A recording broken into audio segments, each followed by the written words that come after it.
Bismillah, Assalamualaikum warahmatullahi wabarakatuh. Apa kabar teman-teman semua? Semoga sehat selalu dan senantiasa dalam lindungan Allah Azza wa Jalla.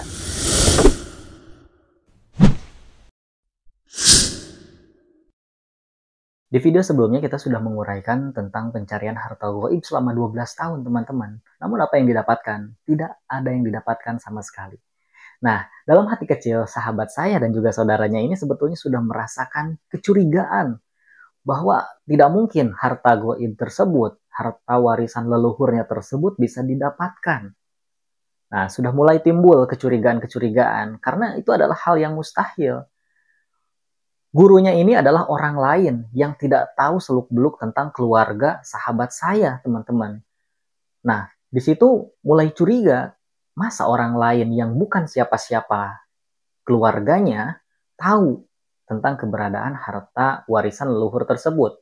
Nah, ini adalah salah satu kecurigaannya.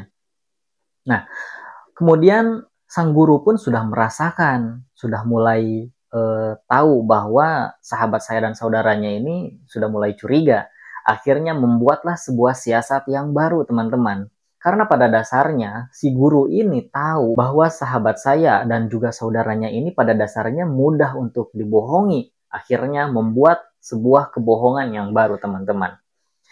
Dialihkanlah tujuan yang tadinya 12 tahun mencari harta gaib ini, dialihkan ke tujuan yang lain, teman-teman. Jadi, penipuan ini bukan hanya berlangsung 12 tahun, teman-teman. 12 tahun itu hanyalah untuk pencarian harta gaib, teman-teman. Jadi, ada tahun-tahun berikutnya dengan penipuan modus lain, teman-teman. Dengan menggunakan penipuan modus lain. Apa modusnya, teman-teman? Yaitu investasi. Ya, tadi saya sudah katakan investasi bodong. Kenapa saya katakan investasi bodong, teman-teman? Nanti akan kita uraikan ya, teman-teman. Jadi, cara mengalihkan tujuan tersebut adalah begini, teman-teman. Dari informasi yang saya dapatkan dari sahabat saya, jadi pada waktu itu, sang guru berkata, Alhamdulillah, pencarian harta gaib tersebut sudah mendapatkan titik terang. Nanti suatu saat, di saat yang tepat, di waktu yang sudah ditentukan oleh Allah, nanti harta tersebut akan terbuka dengan sendirinya karena kuncinya sudah dibuka. Akan didapatkan dengan sendirinya. Akhirnya sahabat saya dan saudaranya pun terkecoh, teman-teman, dengan kata-kata tersebut. Karena pada dasarnya tadi, teman-teman, sahabat saya dan saudaranya ini memang pada dasarnya mudah untuk dibohongi, teman-teman. Akhirnya dengan mendengar sebuah kata-kata tersebut, kata-kata mutiara dari gurunya, akhirnya sudah mulai merasakan semangat lagi, teman-teman. Dari yang tadinya sudah mulai curiga, mulai bangkit semangat lagi. Karena hanya tinggal beberapa langkah lagi harta tersebut bisa didapatkan. Nah, tapi seperti yang gurunya katakan tadi, harta tersebut akan didapatkan di saat-saat yang tepat, di saat-saat yang memang sudah ditentukan, dan itu masih dirahasiakan. Kapan didapatkannya itu masih dirahasiakan. Tapi itu pasti katanya didapatkan. Nah, ketika sudah mulai semangat lagi, sahabat saya dan juga saudaranya ini, nah mulailah masuk modus yang baru. Yaitu modusnya investasi tadi yang sudah saya katakan. Jadi investasinya ini investasi dalam bentuk agrobisnis seperti itu ya, teman-teman. Nah, jadi modusnya begini, teman-teman. Si gurunya tadi berkata, karena kunci harta gaib itu sudah dibuka, sehingga ketika menjalankan bisnis apapun, usaha apapun, seluruh keluarga dari sahabat saya dan juga saudaranya, itu pasti lancar. Nah, sekarang sudah waktunya untuk membuat sebuah bisnis atau sebuah usaha keluarga. Apa yang dimaksud usaha keluarganya di sini? Yaitu tentang investasi, teman-teman. Investasi dalam bentuk agrobisnis, teman-teman. Jadi ceritanya sang gurunya ini memiliki sebuah lahan yang luas. Nah, sayang kalau tidak dimanfaatkan. Untuk memanfaatkan lahan tersebut tentu diperlukan sebuah modal, teman-teman. Nah, karena ini ceritanya bisnis keluarga dan sahabat saya juga sudah dianggap sebagai keluarga oleh gurunya, dan juga sahabat saya pun sudah menganggap gurunya ini sebagai keluarga atau saudara, maka ini dikatakanlah bisnis keluarga. Akhirnya segala bentuk operasional untuk menjalankan bisnis tersebut, investasi tersebut, operasional seperti biaya bensin buat transportasi, biaya membayar para pekerja, nah itu ditanggung oleh keluarga. Termasuk sahabat saya pun dan saudaranya juga menanggung biaya-biaya operasional tersebut. Modusnya juga si gurunya ini memiliki sebuah PT, memiliki sebuah perusahaan yang terdaftar di badan hukum, teman-teman. Dan sahabat saya pun juga saudaranya percaya, teman-teman, karena tadi dasarnya sahabat saya mudah dibohongi, teman-teman. Akhirnya berjalanlah waktu, hari demi hari, minggu demi minggu, bulan demi bulan, terus berjalan, sehingga di waktu-waktu tersebut tentu tadi yang dikatakan ada biaya operasional, teman-teman. Akhirnya dengan seringnya gurunya tersebut menelpon, dibutuhkanlah biaya sekian untuk operasional. Jumlahnya memang tidak besar, teman-teman. Jumlahnya ya paling cuma 100.000, 200.000, kadang-kadang paling kecil juga ada 50.000, teman-teman. Itu sangat sering dimintai untuk biaya operasional. Dan itu berjalan selama 10 tahun. Jadi selama 10 tahun, tadi 12 tahun mencari harta gaib. Sekarang 10 tahun fokus di investasi. Berarti berapa tahun? 22 tahun. 22 tahun tertipu oleh si guru tadi. Namun mirisnya, teman-teman, dari sejumlah biaya operasional yang diberikan kepada gurunya, ternyata sahabat saya dan saudaranya ini mengorbankan keluarga, teman-teman. Mengorbankan keluarga. Karena sebetulnya mereka, sahabat saya dan saudaranya ini bukan orang kaya, teman-teman. Bahkan bisa disebut dalam ekonomi yang sulit. Pekerjaan bukan pekerjaan tetap, dan penghasilan pun tidak mendapatkan penghasilan yang besar dalam pekerjaannya. Jadi mereka tidak termasuk orang yang memiliki kebebasan finansial, teman-teman. Jadi masih terbatas finansialnya, ekonominya masih terbatas. Sebetulnya sahabat saya dan saudaranya pun merasa tidak enak hati sebetulnya dengan keluarga. Karena masih banyak keluarga yang butuh, teman-teman. Namun, karena semangatnya untuk mendapatkan penghasilan yang banyak dari investasi tersebut, akhirnya sahabat saya dan saudaranya rela untuk mengorbankan keluarga. Sebetulnya, teman-teman, kalau kita melihat dari sabda Rasulullah, bahwa kita itu sebetulnya harus lebih mementingkan keluarga, teman-teman. Bahwa Rasulullah SAW pernah bersabda, sedekah yang paling utama adalah sedekah maksimal orang yang tidak punya. Dan mulailah dari orang yang kamu tanggung, yaitu keluarga, teman-teman. Jadi sebelum kita memberikan uang-uang tersebut kepada orang lain, apakah tidak sebaiknya kita perhatikan dulu keluarga kita? Ya, perhatikan dulu keluarga kita. Oh, ternyata mungkin ada anaknya yang membutuhkan untuk biaya sekolah, untuk makan.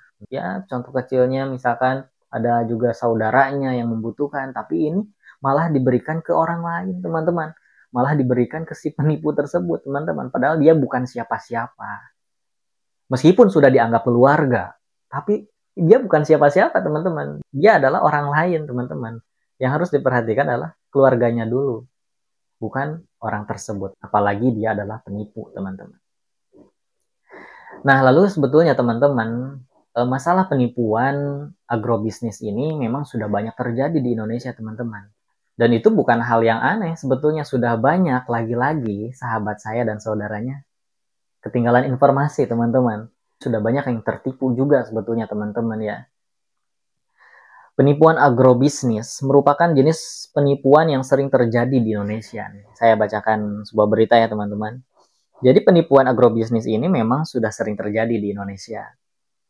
Ya, biasanya calon investor diminta untuk berinvestasi sejumlah uang. Setelah itu, Anda akan mendapatkan surat kepemilikan atas lahan. Namun suratnya memang bukan sertifikat atau hak kepemilikan secara resmi ya, secara badan hukum, tapi hanya surat perjanjian yang dikarang. Lahan tersebut ceritanya akan ditanami pohon jati atau tanaman-tanaman tertentu, teman-teman. Jadi tidak hanya jati ya, mungkin tanaman-tanaman lain pun sudah banyak dijadikan modus penipuan, teman-teman. Anda akan mendapatkan keuntungan jika ada hasil dari penjualan tanaman tersebut. Nah, jadi tadi di surat tadi mungkin dituliskan keuntungan-keuntungannya. Permasalahannya adalah belum tentu orang tersebut yang memiliki lahan. Nah, ini bisa dikaitkan juga. Belum tentu si guru yang tadi, belum tentu si guru dari sahabat saya ini orang yang punya lahan tersebut, teman-teman. Bisa saja dia hanya mengarang sebuah cerita, ataupun mungkin itu lahan milik keluarga besarnya, bukan lahan milik dia pribadi, teman-teman. Itu mungkin. Lalu juga belum tentu lahan tersebut ditanami tanaman yang memang sesuai perjanjian, ataupun mungkin tidak ditanami sama sekali karena bukan lahan miliknya, teman-teman. Dan ternyata setelah saya tanyakan ke sahabat saya, bahwa ketika berinvestasi di keluarga tersebut, itu akan menjadi investasi jangka panjang. Investasi dengan penghasilan jangka panjang, teman-teman. Jadi bukan hanya untuk waktu yang sebentar, katanya gitu, teman-teman. Jadi kalau berhasil investasi ini nanti akan dirasakan oleh anak dan cucu. Nah, ini pun sebuah siasat. Ini pun sebuah siasat, teman-teman. Jadi kalau misalkan katanya hasil dari investasi ini tidak didapatkan oleh sahabat saya ataupun saudaranya, maka nanti akan didapatkan oleh anak cucu dari sahabat saya ataupun saudaranya, teman-teman. Ini adalah sebuah siasat. Nah, maka dari itu, sahabat saya dan saudaranya tidak menggebu-gebu, tidak berambisi untuk cepat-cepat mendapatkan hasil, teman-teman, karena memang sudah disiasati oleh si guru tadi bahwa kalau penghasilan dari investasi tersebut tidak didapatkan oleh sahabat saya ataupun saudaranya, ya maka akan didapatkan oleh anak atau cucunya, katanya gitu lah, teman-teman. Jadi karena kepercayaan yang sangat tinggi kepada gurunya, sehingga mereka melupakan pencarian fakta, teman-teman. Sebetulnya mudah saja kalau misalkan sahabat saya dan saudaranya ini berniat untuk mencari fakta, sebetulnya, teman-teman. Dicarilah informasi apakah benar lahan tersebut punya si gurunya, apakah benar PT tersebut juga punya gurunya. Tinggal dicari sebetulnya, teman-teman. Ya, mungkin karena memang kepercayaan yang sangat tinggi kepada gurunya, sehingga mungkin ketika mencari fakta tersebut, takut gurunya tahu dan disebutlah memiliki kecurigaan. Akhirnya timbullah rasa tidak enak mungkin dari sahabat saya ataupun saudaranya. Lalu kenapa penipuan ini bisa berjalan sangat lama, teman-teman? Karena si gurunya itu menanamkan sebuah konsep kekeluargaan yang sehingga membuat sahabat saya ataupun saudaranya itu tidak enak, teman-teman, kalau misalkan memutuskan tali silaturahmi. Karena yang di video sebelumnya bahwa sudah dibohongi oleh sebuah amanah bahwa tidak boleh putus silaturahmi. Ya memang betul, teman-teman. Kita tidak boleh putus silaturahmi. Kalau misalkan ini penipuan, ya mau gimana lagi, teman-teman? Masa mau ditipu terus? Kalau misalkan bisa menceramahi, ya bagus. Bisa mengingatkan si sang penipu, ya bagus. Tanpa memutuskan silaturahmi, terus penipunya ini tobat, ya nggak masalah. Tidak perlu diputuskan silaturahmi. Jadi alasan pertama, yaitu kenapa bisa tertipu sangat lama, karena rasa tidak enak. Rasa tidak enak karena sudah lama kenal, sudah dianggap keluarga, dianggap saudara, sering main, silaturahmi, sering berkunjung satu sama lain. Ya, kadang sahabat saya ke gurunya, kadang gurunya ke sahabat saya, sehingga tidak enak kalau misalkan memutuskan silaturahmi. Ataupun misalkan ketika tidak percaya lagi pun merasa tidak enak karena sudah saking dekatnya gitu ya. Lalu yang kedua, ini cerita dari sahabat saya, mengapa bisa terjerat dengan penipuan ini dalam waktu yang sangat lama. Ini alasan kedua menurut sahabat saya, yaitu takut dianggap bodoh. Sudah banyak yang mengingatkan sebetulnya ke sahabat saya, ke saudaranya. Sudah banyak yang mengingatkan, hati-hati, ini takutnya penipuan. Mana buktinya? Selama berapa puluh tahun, mana hasilnya? Banyak yang komentar ke sahabat saya dan saudaranya. Banyak orang-orang yang mempertanyakan mana hasilnya. Sebetulnya mereka yang mempertanyakan tersebut curiga. Kalau sahabat saya ini mengakui bahwa dia pun sebetulnya merasa curiga. Namun karena takut dianggap bodoh, akhirnya sahabat saya membela diri. Dan saudaranya pun sama. Saudaranya pun membela diri ketika ada orang-orang yang mempertanyakan mana hasilnya. Maka sahabat saya tiba-tiba marah. Itu pun pasti atas bisikan-bisikan setan, teman-teman. Karena setan selalu ingin menyesatkan umat manusia, teman-teman. Setan selalu ingin menyesatkan manusia. Karena rasa malu ketika mengakui bahwa sahabat saya ini sebetulnya sudah salah selama puluhan tahun. Karena malu untuk mengakui, maka membela dirilah. Mencari pembelaan-pembelaan. Yaitu dengan apa? Dengan mengatakan kalian tidak tahu apa-apa. Ini sudah sering terjadi, teman-teman. Ini sudah banyak terjadi kepada orang-orang yang tertipu, teman-teman. Bukan hanya kasus sahabat saya, teman-teman. Banyak kasus-kasus yang lain, dan juga banyak orang yang mengingatkan harus hati-hati, takutnya itu tipuan, takutnya itu penipu. Mereka membela diri, teman-teman. Mereka membela diri ya dengan kata-kata, udahlah, kalian gak tahu apa-apa. Kalian itu belum tahu apa-apa. Cuman saya yang tahu. Jadi gak usah ikut campur. Nah, itu sudah sering terjadi, teman-teman. Hati-hati. Ya. Lalu apa pelajaran yang bisa kita ambil, teman-teman?